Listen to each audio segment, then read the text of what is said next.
Kuya, ano tinda mo? Ay, ako. Anong meron ka dyan? Meron dito ma'am, mga kanin tsaka ulam. Ito po, meron kami dito, adobo.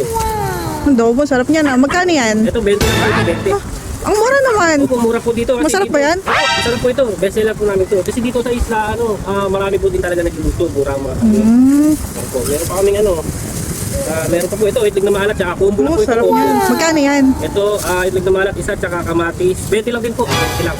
Mura. Po, mas combo na po yan. Pwede dalawa, 35 na lang. Dalawa. Mura. Ayan o. Kaso ang hirap naman yan.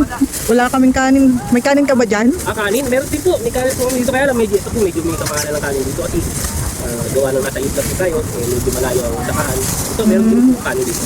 Magkano naman yung kanin? Itong kanin, yung 40 na lang, 140. Ha? 140? Ang mahal naman. Oo, kasi ano po ito ano po ito, mano-mano hinimay no palay.